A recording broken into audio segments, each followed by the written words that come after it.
Eh bien, encore quelques résultats très intéressants des élections partielles locales cette semaine qui, je pense, pourraient en surprendre certains. Mais écoutez, avant d'en arriver là, Andy Burnham, maintenant en tant que Premier ministre, commence clairement à être davantage scruté sur ce qu'il va réellement faire. Quand il s'agit d'arrêter cette invasion, les bateaux de migrants illégaux, ces bateaux ne sont plus si petits désormais. Je crois que le record était de 165 personnes sur un seul bateau, de la France vers l'Angleterre, arrivant illégalement, et bien sûr, bénéficiant d'un service de taxi.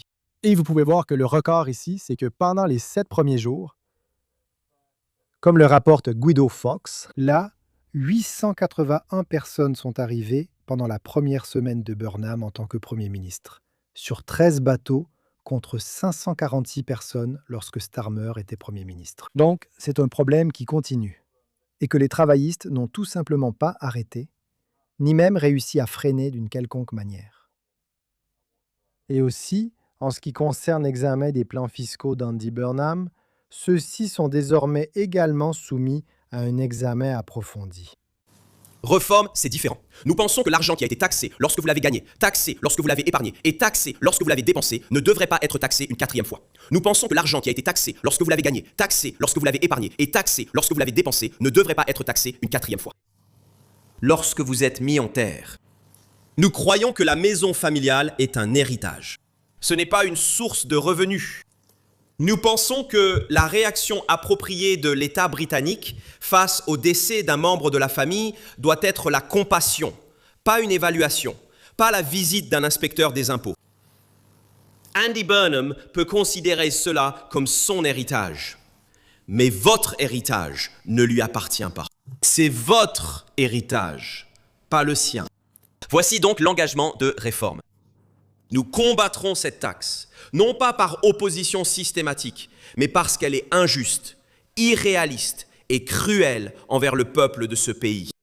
Et c'est assez remarquable, n'est-ce pas, à quel point Andy Burnham a vraiment peu dit sur la question de l'immigration. Étant donné une autre étude récente que vous pouvez voir là, qui en fait la question principale, la plus importante pour les électeurs de ce pays. Et encore une fois, l'ampleur même de l'insatisfaction et de la colère à ce sujet impose enfin le sujet, au point qu'Andy Burnham se voit maintenant enfin, réellement poser des questions à ce sujet.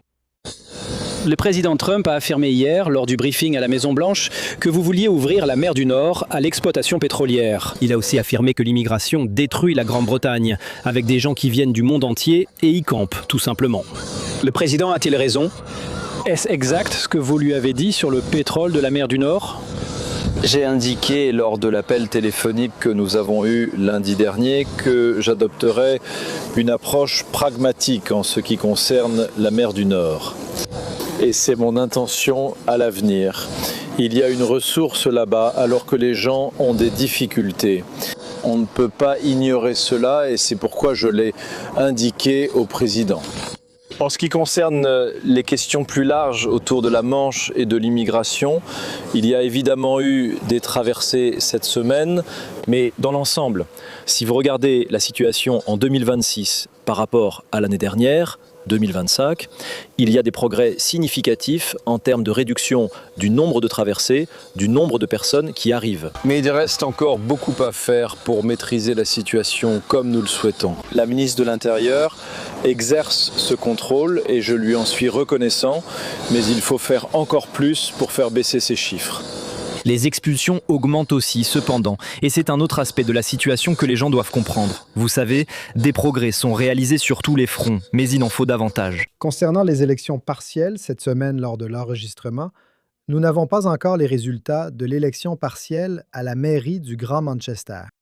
Si ce sondage sorti des urnes de Find Out Now est proche de la réalité, alors on peut voir que le Parti travailliste est prêt à gagner, avec Reform comme principal adversaire désormais dans le Grand Manchester face au Parti travailliste. Aussi, en ce qui concerne les sondages nationaux, si vous regardez Delta Poll, c'est très clair encore une fois ici. C'est Reform contre le Parti travailliste. Mais en ce qui concerne les résultats des élections partielles des conseils locaux que nous avons, nous pouvons commencer ici, à South Holland, où, une fois de plus, l'effet Kemi, le rebond conservateur de Badenoch, est totalement absent. Reform a pris ce siège à un indépendant, les conservateurs étant absents. Au Pays de Galles, les conservateurs ont perdu plus de la moitié de leurs voix. Étrangement, il semble qu'il n'y ait pas de candidat travailliste. Plaid Cymru conserve ce siège, avec Reform en deuxième position à près de 40%. À Eastleigh, les libéraux-démocrates conservent le siège. Les travaillistes obtiennent moins de 2% des voix là-bas. Ce qui est assez frappant, n'est-ce pas? Les libéraux-démocrates gardent facilement ce siège. Et puis à Uttlesford, les conservateurs prennent le siège à un candidat local, avec Reform en deuxième position. Et vous savez, les tendances sont très très claires sur tout cela. Depuis les élections locales plus tôt cette année, on voit que Reform progresse. Les libéraux-démocrates et les conservateurs restent stables, tandis que le Parti travailliste recule. Et nous devons maintenant voir si Andy Burnham peut transformer cette remontée dans les sondages en gain significatif pour le Parti travailliste. En ce qui concerne les plans de Burnham, cependant, je répète encore une fois que ceux-ci commencent enfin à être un peu examinés de près. Voici ce que le président américain Donald Trump avait à dire à propos du nouveau Premier ministre. Le Premier ministre Burnham n'a pas du tout mentionné publiquement la question de la migration depuis son arrivée au numéro 10 de Downing Street. En avez-vous discuté avec lui? Oui, brièvement. Il va devoir en parler parce que cela détruit votre pays. Monsieur le Président, Il ne vous parlera pas. Il détruit votre pays. Il ne le fera pas. Vous en voulez, mais pas lui. Enfin, on verra bien. Je sais que Starmer a fait très peu à ce sujet. Et ils viennent du monde entier. Ils viennent d'Afrique. Ils viennent d'Amérique du Sud. Ils viennent de différentes parties de l'Asie. Et ils envahissent l'Europe. Je veux dire, ils envahissent l'Europe. C'est une invasion.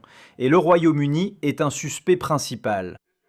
Eh bien, il a dit une très bonne chose. Il a dit qu'il allait exploiter le pétrole de la mer du Nord. S'il agit ainsi, de façon raisonnable, vous deviendrez un pays riche. Je disais au Premier ministre Starmer, ouvrez l'exploitation pétrolière en mer du Nord. Développez-la, tout ira bien pour vous.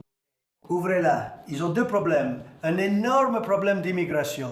Des gens du monde entier viennent simplement camper dans votre pays. Nous avons adopté une position très ferme. Depuis 14 mois, personne n'est entré dans notre pays. Zéro. Ce que confirme le rapport. Nos frontières sont désormais très solides, alors que la vôtre est très faible. Ils rencontrent aussi un problème énergétique, avec des éoliennes partout. Chaque fois que vous voyez des éoliennes, vous voyez un pays en déclin.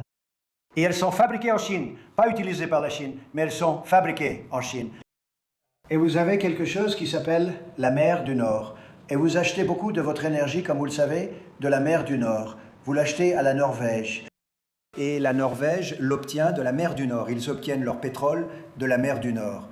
Et la Norvège a des milliers de milliards de dollars en banque. Des milliers de milliards. Elle vend son pétrole provenant de la mer du Nord. Et l'Écosse possède une plus grande part de la mer du Nord.